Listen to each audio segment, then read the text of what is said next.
सुप्रभात बच्चों। आज हम लोग व्याकरण से समास पढ़ेंगे। समास के बारे में होता है, समास शब्द का अर्थ होता है छोटा करना या संक्षिप्तीकरण। जब दो या दो से अधिक शब्दों को मिलाकर एक शब्द बनाया जाता है तो उसे हम समासिक शब्द कहते हैं। जैसे राधा और कृष्ण से मिलकर शब्द बना राधा कृष्ण। राधा कृष्ण समासिक शब्द है। इसे समस्त पद भी कहा जाता है। दो या दो से अधिक शब्दों में समस्त पद बनाने की प्रक्रिया समास कहलाती है। भाषा के प्रयोग में समासिक शब्दों के प्रयोग से संक्षिप्तता और शैली में उत्कृष्टता एवं सटीकता आ जाती है। उदाहरण के लिए राधा और कृष्ण कहने के स्थान पे राधा कृष्ण चार भुजाएं हैं, जिनके स्थान पे चतुर्भुज और दशानन मुंह है, जिनके स्थान पर दशानन कहना अधिक उपयोगी होता है। इससे स्पष्ट है कि दो या दो से अधिक शब्दों के मिलने पे समासिक शब्द का निर्माण होता है। इस प्रक्रिया में दो पदों के बीच आने वाले कुछ व्याकरणिक शब्दों का लोप करने में दोनों पद आ जाते हैं। समास शब्द का अर्थ छोटा करना या संक्षिप्तीकरण होता है, यानी उसे और भी छोटा कर देना। जब दो या दो से अधिक शब्दों से समस्त पद बनाने की प्रक्रिया समास कहलाती है। जैसे इसमें बताया गया कि जैसे अगर हम किसी को उपयोग करते हैं चार भुजा वाले, यानी कि उसको अगर जब हम उसको संक्षिप्तीकरण करेंगे या उसको छोटा करना होता है तो उसे हम चतुर्भुज कहेंगे, और जो 10 सर वाला होता है उसे हम दशानन कहेंगे। इसलिए जिनके स्थान पे इस स्पष्ट होता है कि जब दो या दो से अधिक शब्दों के मिलने पे समासिक शब्द का निर्माण होता है। इस प्रक्रिया में दो पदों के बीच में आने वाले कुछ व्याकरणिक शब्दों का लोप करने में दोनों पद पास आ जाते हैं। यानी जो उसका कुछ शब्द होता है उसको हम लोप कर देते हैं, उसे गायब कर देते हैं, और उन दो शब्दों को जब मेल होता है तो उसे हम समास कहते हैं। समास रचना में प्राय दो पद होते हैं। पहले पद को पूर्व पद और दूसरे पद को उत्तर पद कहते हैं। रचना में प्राय दो पद होते हैं। पहले पद को पूर्व पद और दूसरे पद को उत्तर पद कहते हैं। समस्त पद के अंगों को अलग अलग करने की प्रक्रिया को हम समास कहते हैं। यानी जो पूर्व पद है और दो पद होते हैं, एक होता है पूर्व पद और दूसरा होता है उत्तर पद। इन दोनों पदों को अलग अलग करने की प्रक्रिया को हम क्या कहते हैं? समास कहते हैं। विग्रह करते हुए लुप्त व्याकरणिक शब्द पुनः दिखाई देते हैं। विग्रह मीन्स होता है अलग करना। जैसे रसोई घर एक समस्त पद है, यानी एक जुड़ा हुआ एक पद है, यानी एक शब्द है, जिसमें रसोई पूर्व पद है। पूर्व मीन्स होता है आगे और उत्तर पद मीन्स होता है जो पीछे होता है। इसका विग्रह हो गया रसोई के लिए घर, यानी इसको जब हम एक समस्त पद बनाते हैं तो इसको क्या कहा जाता है? रसोई घर।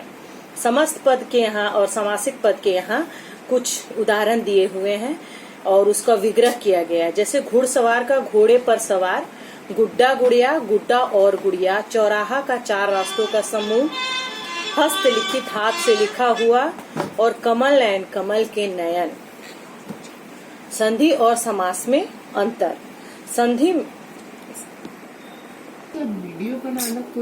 संधि और समास में अंतर। संधि में दो वर्णों का मेल होता है, अर्थात दो वर्णों के मिलने से परिवर्तन या विकार होता है।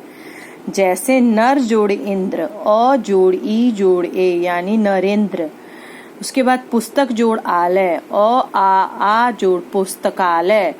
इस तरह से समास में दो या दो से अधिक शब्दों के बीच में आए शब्दों का संक्षिप्तीकरण या लोप होता है।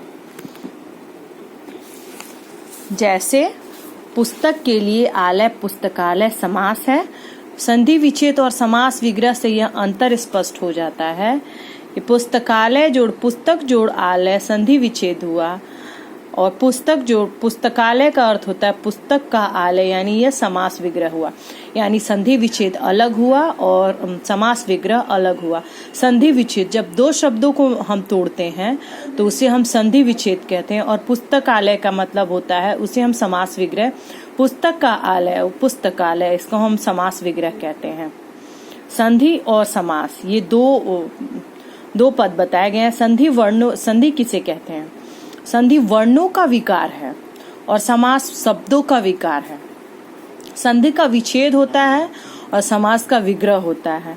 संधि में विभक्तियों का लोप नहीं होता। समास में शब्दों के बीच की विभक्तियों का लोप होता है। विभक्तियां यानी होता है संधि वर्णों का विकार है, और इसमें जब संधि में विभक्तियों का लोप नहीं होता है, इसका अर्थ विभक्तियों का अर्थ होता है से, ने, जैसे कर्ता ने, कर्म को, करण से, ये सब क्या कहलाते हैं? ये सब विभक्तियां कहलाते हैं। और शब्द संधि में विभक्तियों का लोप नहीं होता है, यानी वो गायब नहीं होते हैं। और समास में शब्दों के बीच की विभक्तियों का लोप होता है। समास में होता है जो दो शब्द होते हैं, जैसे पुस्तक का आलय, इसमें जब शब्दों के बीच जो विभक्तियां आती हैं, यानी यानी का जो है वो विभक्तियां हो गई, तो जैसे का लोप हो जाता है और वह पुस्तकालय हो जाता है, उसे हम क्या कहते हैं? उसे हम समास विग्रह कहते हैं। समास के दो भेद होते हैं। समास के 6 भेद होते हैं।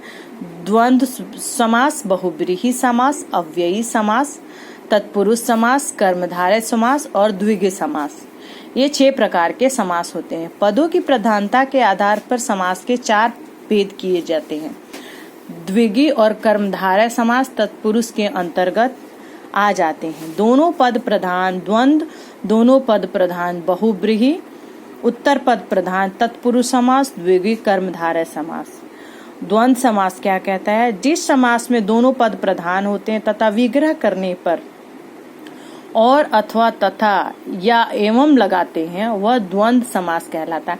इसका अर्थ यह हुआ कि जो दोनों पद होते हैं, दोनों पद ही प्रधान होते हैं, और जब विग्रह करने पर उसमें और लगा देते हैं, या अथवा लगाते हैं, या तथा लगाते हैं, एवं लगाते हैं, वह द्वंद्व समास कहलाता है। जिसमें यहाँ पे उदाहरण दिया गया है, माता और पिता, ये दोनों जो समास हैं, ये दोनों प्रधान समास हैं, और इसमें और या तथा एवं अगर लगा देते हैं तो यह क्या कहलाता है? यह द्वंद्व समास कहलाता है। जैसे यहाँ पे देखा गया दिन और रात, सुबह और शाम, शिव और पार्वती, दाल और भात, ये जितने भी समास है, ये जितने भी पद होते हैं, ये दोनों बहुत ही प्रधान होते हैं, और इसे हम द्वंद्व समास कहते हैं। इसी प्रकार हो गया उदाहरण, इसी प्रकार हो गया दशानन, 10 है आनंद जिनके, अर्थात रावण। महावीर, महावीर है जो, अर्थात हनुमान। इतने सारे यहाँ पे उदाहरण दिए हुए हैं बच्चों, आप इसे ध्यान से पढ़ना और इसे आप ध्यान से समझना। मैं कल बाकी आपका जो पाठ है उसे पूर्ण करूंगी। धन्यवाद।